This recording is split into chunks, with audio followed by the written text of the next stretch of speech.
नमस्कार दोस्तों, आज का हमारा वीडियो एक बेहद दिलचस्प और गहरे टॉपिक पर है, मृत्यु के बारे में। मृत्यु को लेकर लोगों के मन में अक्सर कई गलतफहमियां होती हैं। जब किसी की मृत्यु हो जाती है तो लोग अक्सर पूछते हैं, इस व्यक्ति के प्राण कहाँ से निकले, या मृत्यु के बाद आत्मा शरीर के किस अंग से बाहर निकलती है।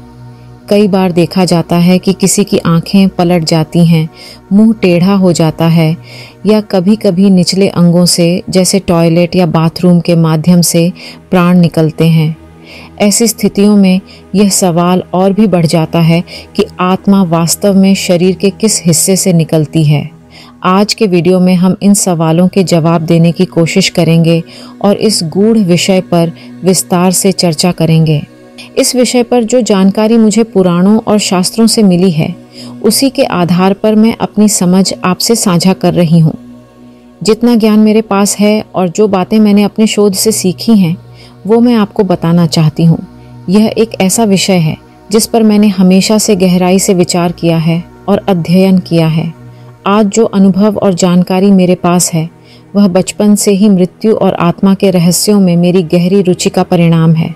पिछले जन्मों की अनेक यात्राओं में भी मैंने इन्हीं विषयों पर काम किया है और धर्म तथा जीवन मृत्यु के विषय पर मैंने विस्तृत अध्ययन किया है। तो चलिए सबसे पहले ये समझते हैं कि मृत्यु एक ऐसा अटल सत्य है जिसे कोई भी नकार नहीं सकता। जन्म लेने के बाद यह एकमात्र ऐसी सच्चाई है जो तय है। चाहे कोई संसारी हो या सन्यासी, सबको एक न एक दिन इस संसार से विदा लेना है। लेकिन यह विदाई सबके लिए अलग अलग होती है और इसी तरह प्राण भी अलग अलग तरीकों से शरीर से निकलते हैं। जब किसी व्यक्ति की मृत्यु होती है तो शरीर के विभिन्न अंगों में अलग अलग प्रतिक्रियाएं देखने को मिलती हैं। जैसे कुछ लोगों की आंखें पलट जाती हैं, कुछ का मुंह खुला रह जाता है और कुछ लोग मरते समय मल मूत्र का त्याग कर देते हैं। गरुड़ पुराण में भी इन भौतिक प्रक्रियाओं के बारे में वर्णन किया गया है। हालांकि मेरी समझ में जो बातें आती हैं वे इन भौतिक प्रक्रियाओं से परे शरीर के भीतर स्थित 7 चक्रों से जुड़ी हुई हैं। यह चक्र ऊर्जा के केंद्र होते हैं और यह माना जाता है कि प्राण इन चक्रों में से किसी एक से निकलते हैं। अब हम विशेष रूप से इस पर चर्चा करेंगे कि ये चक्र क्या है और किस चक्र से प्राण क्यों और कैसे निकलते हैं। आइए इस गूढ़ और आध्यात्मिक विषय की गहराई में उतरते हैं। सबसे पहले यह समझना जरूरी है कि शरीर में 9 द्वार होते हैं। 2 आँखें, 2 कान, 2 नासिकाएं, मुंह और नीचे के 2 अंग। इन द्वारों के माध्यम से हमारी इंद्रियां बाहरी दुनिया से जुड़ती हैं। जब जीवन के अंत का समय आता है तो प्राण उन कर्मों और विचारों के आधार पर शरीर को छोड़ते हैं जो व्यक्ति ने अपने जीवन में किए होते हैं। जिस जगह पर हमारे प्राण जीवन भर रहे होते हैं, वहीं से आत्मा शरीर को त्यागती है। यह इस बात पर निर्भर करता है कि व्यक्ति ने अपने जीवन में कैसी क्रियाएं की हैं और उनके कर्मों के अनुसार प्राण ऊर्जा उस स्थान पर इकट्ठी हो जाती है। अब विशेष रूप से उन लोगों के बारे में बात करते हैं जिनके कर्म बहुत नेगेटिव रहे हैं, जिन्होंने अपने जीवन में पाप किए हैं। ऐसे लोगों के प्राण नीचे के अंगों से निकलते हैं। ये वे लोग होते हैं जो केवल अपने लिए सोचते हैं, अपने स्वार्थ में लिप्त रहते हैं और जीवन भर केवल भौतिक सुखों और इच्छाओं के पीछे भागते हैं। उनके मन में जन कल्याण या परोपकार का कोई विचार नहीं होता, बल्कि वे केवल धन अर्जित करने, अपनी इच्छाओं को पूरा करने और सांसारिक सुख भोगने में लगे रहते हैं। जिन लोगों का जीवन केवल भोग और स्वार्थ के इर्द गिर्द घूमता है, उनके प्राण जीवन के अंत में नीचे के अंगों से निकलते हैं। यह इस बात का संकेत होता है कि उनका जीवन केवल सांसारिक और तुच्छ इच्छाओं में ही बिता और उन्होंने अपने जीवन में उच्च आदर्शों और उद्देश्य का पालन नहीं किया। इस प्रकार उनके कर्मों का परिणाम उनके प्राणों के निकलने के तरीके में परिलक्षित होता है। ध्यान देने वाली बात यह है कि काम वासना का सीधा संबंध शरीर के निचले दोनों अंगों से है। मैं ज़्यादा विस्तार में नहीं जाऊंगी क्योंकि आप इस विषय में पहले से ही बहुत समझदार हैं। जब कोई व्यक्ति अपनी पूरी ऊर्जा और ध्यान केवल खाने पीने, शरीर को सुंदर बनाने और अपनी भौतिक सुविधाओं में लगा देता है, तो यह उनके जीवन की प्राथमिकताओं को दर्शाता है। अब यदि ऐसे लोग प्राण त्यागते हैं तो इसका क्या अर्थ होता है? अगर हम इसे चक्रों के संदर्भ में देखें तो रूट चक्र, जिसे मूलाधार चक्र कहा जाता है, चेतना का सबसे निचला स्तर है। मूलाधार चक्र का संबंध शरीर के निचले हिस्से, विशेष रूप से टॉयलेट वाले द्वार से होता है। यह चक्र फिजिकल लेवल पर सबसे निचले हिस्से यानी रीढ़ की हड्डी के सबसे निचले सिरे के पास स्थित होता है। जिनका जीवन केवल भौतिक सुखों, काम वासना और डर में व्याप्त रहा है, उनका सीधा संबंध इस मूलाधार चक्र से होता है। ऐसे व्यक्ति जो जीवन भर सिर्फ अपनी इच्छाओं और शरीर के भौतिक सुखों में लगे रहते हैं, उनके प्राण इस चक्र के माध्यम से शरीर को छोड़ते हैं। इसका अर्थ यह है कि उनकी चेतना जीवन भर निम्नतर ऊर्जा स्तरों पर केंद्रित रही और उनका जीवन मुख्य रूप से भौतिक आवश्यकताओं और सुखों में ही व्यतीत हुआ।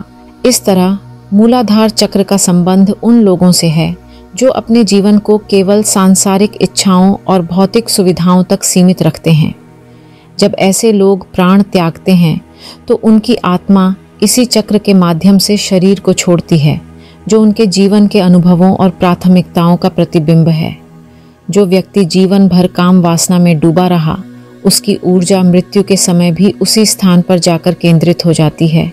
जैसे ही मृत्यु का समय नज़दीक आता है, यह साफ दिखने लगता है कि प्राण शरीर छोड़ने वाले हैं और वे धीरे धीरे नीचे की ओर खिसकने लगते हैं, ठीक उसी स्थान पर जहां जीवन भर उनका ध्यान केंद्रित रहा है। इसका परिणाम आप अपने जीवन में भी देख सकते हैं।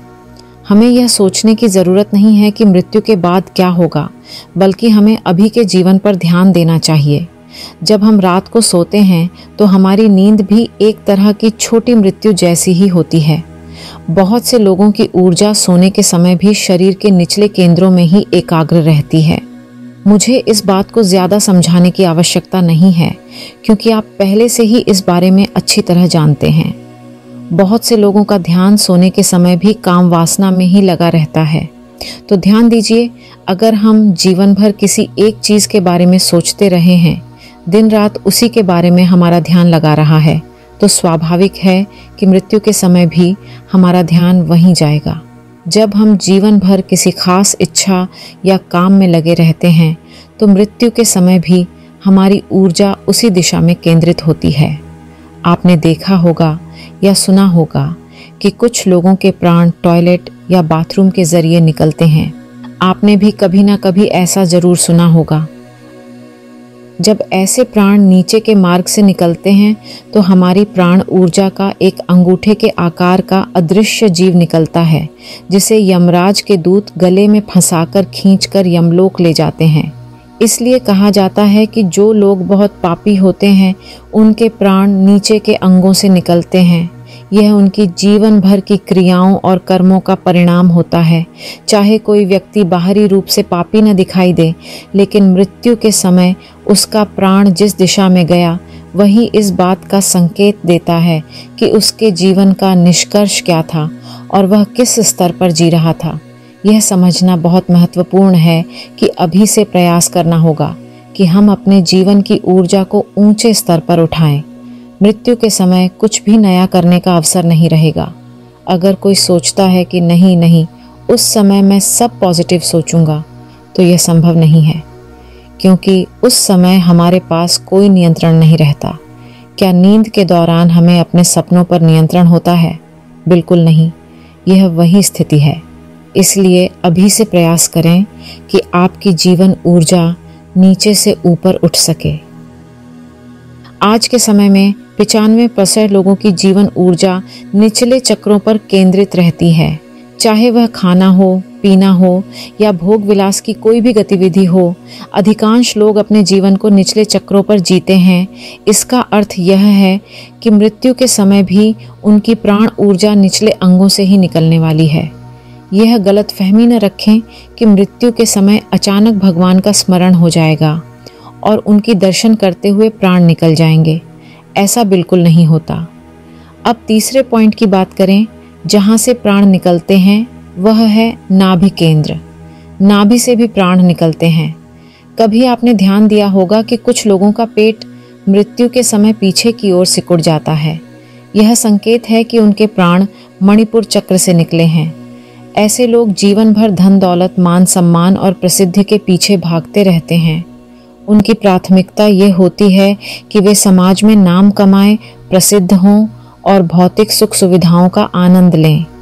ये लोग अपने जीवन को मणिपुर चक्र पर केंद्रित करके जीते हैं और इसलिए मृत्यु के समय उनके प्राण भी वहीं से निकलते हैं। इसका मतलब यह है कि जो व्यक्ति जीवन भर भौतिक सफलता और सामाजिक प्रतिष्ठा के पीछे भागता रहा, उसका जीवन मणिपुर चक्र पर केंद्रित रहा और मृत्यु के समय वही चक्र उसकी अंतिम यात्रा का बिंदु बनता है। दुनिया में ऐसे लोग भी होते हैं जिनका जीवन मणिपुर चक्र पर केंद्रित होता है। उनका पूरा जीवन इस बात पर टिका होता है कि समाज में उनकी जय जयकार हो, लोग उनकी प्रशंसा करें और वे प्रसिद्धि और सम्मान के शिखर पर पहुँचें। ऐसे लोग जीवन भर इसी चक्र के प्रभाव में जीते हैं और अंततः मृत्यु के समय उनके प्राण भी मणिपुर चक्र से ही निकलते हैं। जब ऐसा होता है तो पेट पीछे की ओर सिकुड़ जाता है। आप सोच सकते हैं कि ऐसे लोगों का अगला जीवन क्या होगा। क्या ऐसा संभव है कि जो व्यक्ति अपने जीवन भर भौतिक इच्छाओं और सांसारिक सुखों में डूबा रहा, उसे अगले जीवन में परमात्मा कोई दिव्य रूप दे दें? नहीं, बिल्कुल भी नहीं। इसलिए यह धारणा कि अगर कोई इंसान के रूप में मरता है तो वह अगले जन्म में भी इंसान के रूप में ही जन्म लेगा, बिल्कुल सही नहीं है। भगवद गीता में भी यह स्पष्ट किया गया है। मैंने अपने और अन्य लोगों के पिछले जन्मों का अनुभव देखा है और यह देखा है कि आत्मा विभिन्न रूपों में जन्म लेती है। लोग अपने पिछले जन्म में स्त्री या पुरुष किसी अन्य धर्म या देश में पैदा हो सकते हैं। एक मनुष्य का पशु बनना या एक पशु का मनुष्य बनना, ये सभी संभावनाएं हैं। आत्मा वही रहती है, लेकिन वह विभिन्न रूपों में संसार में प्रकट होती है। अब मणिपुर चक्र के बाद हम हृदय चक्र की बात करते हैं।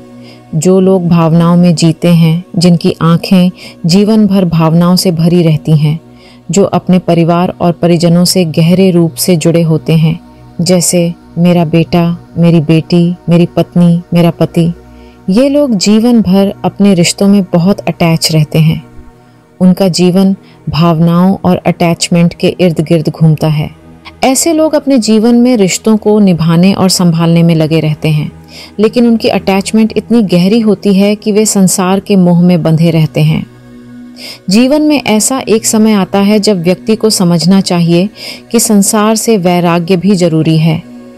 एक समय आता है जब हमें अपने रिश्तों और जिम्मेदारियों को निभाते हुए भी यह समझना चाहिए कि एक दिन हमें इस संसार से विदा लेना है। अगर मृत्यु का यह सत्य हमें याद रहता है तो हम अपने जीवन में अधिक सचेत और संतुलित रूप से काम कर सकते हैं। फर्ज निभाना और बात है, लेकिन बुरी तरह से अटैच होना एक बिल्कुल अलग बात है। जीवन में एक समय आता है जब हमें संसार से वैराग्य लेना चाहिए, यह समझते हुए कि एक दिन हमें इस संसार से विदा लेना है। अगर आपको मृत्यु का यह सत्य अभी से याद रहेगा तो आप अपने जीवन में बहुत सचेत और तर्क संगत रूप से काम करेंगे। जो व्यक्ति यह समझता है कि उसे एक दिन इस संसार से जाना है, वह संसार में बहुत अधिक नहीं फंसेगा और न ही अत्यधिक अटैचमेंट में जाएगा। मृत्यु के समय क्या होता है? अधिकतर लोग जो बहुत इमोशनल होते हैं, जिनका जीवन भावनाओं और अटैचमेंट पर केंद्रित होता है, उनके प्राण हृदय के स्तर पर इकट्ठा हो जाते हैं। ऐसे लोग जब हार्ट अटैक से मरते हैं तो उनके प्राण हार्ट चक्र से बाहर निकलते हैं। हार्ट चक्र का कोई सीधा सीधा द्वार नहीं होता, इसलिए प्राण मुंह के जरिए बाहर निकलते हैं। मुंह के जरिए प्राणों का निकलना कोई बहुत शुभ संकेत नहीं माना जाता है। मुंह टेढ़ा हो जाता है। कभी कभी आपने देखा होगा, मृत्यु को हमने देखा है, लोगों का मुंह बिल्कुल ऐसे टेढ़ा हो जाता है या खुला रह जाता है। तो ये सब जो है प्राणों का बाहर निकलना, यहाँ से भी बहुत शुभ नहीं है। इसे शुभ भी नहीं कहा जा सकता, लेकिन बहुत अशुभ भी नहीं है, क्योंकि नीचे के चक्रों से तो कम वह व्यक्ति ऊपर उठा, ये तो एक अच्छी बात है। और हृदय से ऊपर अगर प्राण जा रहे हैं तो कहीं ना कहीं इस बात की संभावना है कि व्यक्ति को दोबारा से इंसान का जीवन मिल सकता है, क्योंकि वह इंसान किस स्तर पर जिया है, कुछ हद तक इंसान के स्तर पर जिया है। इसके बाद यह बात समझ लीजिए कि जो लोग कंठ चक्र पर जीते हैं, ज्ञान में जीते हैं, ध्यान लगाते हैं, ज्ञान पढ़ने की आदत होती है, तो ज्ञान में जो जीने वाले लोग हैं उनके प्राण जो हैं वो कंठ से निकलते हैं। कंठ से निकलते हैं तो भी मुंह के जरिए निकलते हैं या हृदय से, मतलब हृदय और कंठ से जो प्राण निकलते हैं मुंह के जरिए निकलते हैं। जब प्राण मुंह या नाक से निकलते हैं तो इसे थोड़ी सकारात्मकता के साथ देखा जाता है। इसका अर्थ यह है कि उस व्यक्ति ने जीवन में कुछ अच्छे कर्म किए हैं और उसने अपने जीवन को केवल निचले चक्रों पर केंद्रित नहीं रखा।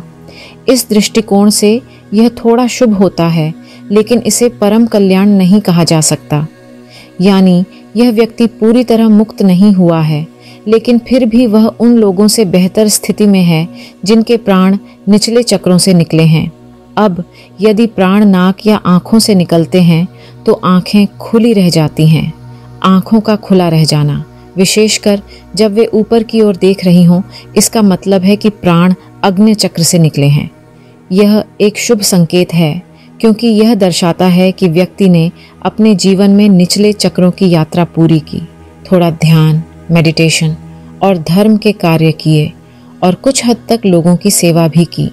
प्राणों का ऊपर के चक्रों से निकलना इस बात का संकेत है कि व्यक्ति ने अपने जीवन में आध्यात्मिक उन्नति की है। हालांकि अभी भी एक और उच्च स्तर है। वे महान लोग जिन्होंने अपने प्राण सहस्रार चक्र से छोड़े, वे वास्तव में परम मुक्त माने जाते हैं। सिर के शीर्ष से सहस्रार चक्र से प्राण निकलने का अर्थ है कि व्यक्ति ने जीवन भर गहन तपस्या, ध्यान और धर्म का पालन किया है। कई बार आपने सुना होगा कि कुछ योगियों और संतों के सिर की छोटी चटक जाती है जब उनके प्राण सहस्रार चक्र से निकलते हैं। यह प्रक्रिया बहुत ही दुर्लभ और विशेष मानी जाती है और इसे परम मुक्त होने का संकेत माना जाता है। यह दर्शाता है कि व्यक्ति ने जीवन में अत्यधिक आध्यात्मिक उन्नति की है और वह सभी बंधनों से मुक्त होकर परमात्मा में विलीन हो गया है।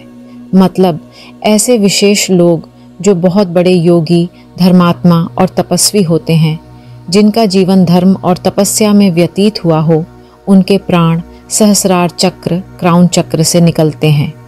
ये वे लोग होते हैं जिन्होंने अपने जीवन में गहन तपस्या, ध्यान और ज्ञान की प्राप्ति के लिए निरंतर प्रयास किया है। जब ऐसे लोगों के प्राण सहस्रार चक्र से निकलते हैं तो खोपड़ी चटक जाती है, जिसे एक अत्यंत शुभ और मुक्तिदायक घटना माना जाता है। सनातन धर्म में इस प्रक्रिया का प्रतीकात्मक अनुस्मरण करने के लिए एक परंपरा है, जिसमें मृतक के शरीर के सिर पर उनके बेटे द्वारा एक चोट की जाती है। यह क्रिया इस आशा और कामना के साथ की जाती है कि मृतक के प्राण सहस्रार चक्र से निकले हों, जिससे वे मुक्त हो सकें और उन्हें पुनः जन्म के बंधनों से गुजरने की आवश्यकता न हो। इस परंपरा का महत्व हमें जीवन और मृत्यु के गूढ़ अर्थ को समझने में मदद करता है। आध्यात्मिक साधना के माध्यम से हम यह प्रयास करते हैं कि हमारी आत्मा का उत्थान हो और हम इस सांसारिक चक्र से मुक्त हो सकें। जीवन की नश्वरता को समझकर हमें अपनी ऊर्जा और आत्मा को उच्चतर स्तर पर ले जाने का प्रयास करना चाहिए। भगवद गीता अध्याय 8वां श्लोक 5वां। भगवान श्री कृष्ण ने कहा है कि जो व्यक्ति अंतकाल में मुझ में परमेश्वर का स्मरण करता हुआ शरीर को छोड़ता है, वह उसी भाव में बंधा हुआ उसी तत्व को प्राप्त होता है। यम यम वापि स्मरण भावम त्यजत्यन्ते कलेवरम। कुंती पुत्र, जो व्यक्ति जिस भाव को स्मरण करता हुआ शरीर को छोड़ता है, वही उस भाव को प्राप्त करता है। इस बात को पकड़ लेना चाहिए कि क्यों न ऐसे समय में आपका चिंतन करते हुए शरीर को छोड़ने का प्रयास करें। मृत्यु के बाद ऐसा नहीं होगा। भगवान श्री कृष्ण ने फिर कहा कि तन्तमेवैति कौन्तेय सदा तद्भाव भावितः, अर्थात जो आप सभी कालों में मेरा स्मरण कर, युद्ध भी कर, इसलिए मन और बुद्धि को मुझे समर्पित कर। भगवान कह रहे हैं, ऐसा करने से तुम मुझे प्राप्त करोगे। इसलिए हमें जीवन भर यह प्रयास करना चाहिए कि हमारी प्राण ऊर्जा ऊपर की ओर उद्गमित हो और अपने कर्मों को शुभ से शुभ बनाने की कोशिश करें। ऐसा करने से यह जीवन भी सफल होगा और मृत्यु के बाद हम परमात्मा के धाम को प्राप्त कर सकेंगे। जीवन में आने का सबसे महान उद्देश्य यही है कि हम इस संसार के बंधनों से मुक्त होकर परमात्मा की शरण में जाएं। बड़े सौभाग्यशाली लोग हैं जिन्होंने परमात्मा को जीवन भर याद किया। वे परमात्मा के रूप में जाकर लीन हो जाते हैं। मैं आशा करती हूँ कि यह वीडियो आपको ज़रूर पसंद आया होगा। कृपया वीडियो को लाइक करें, कमेंट करें और चैनल को सब्सक्राइब करना न भूलें।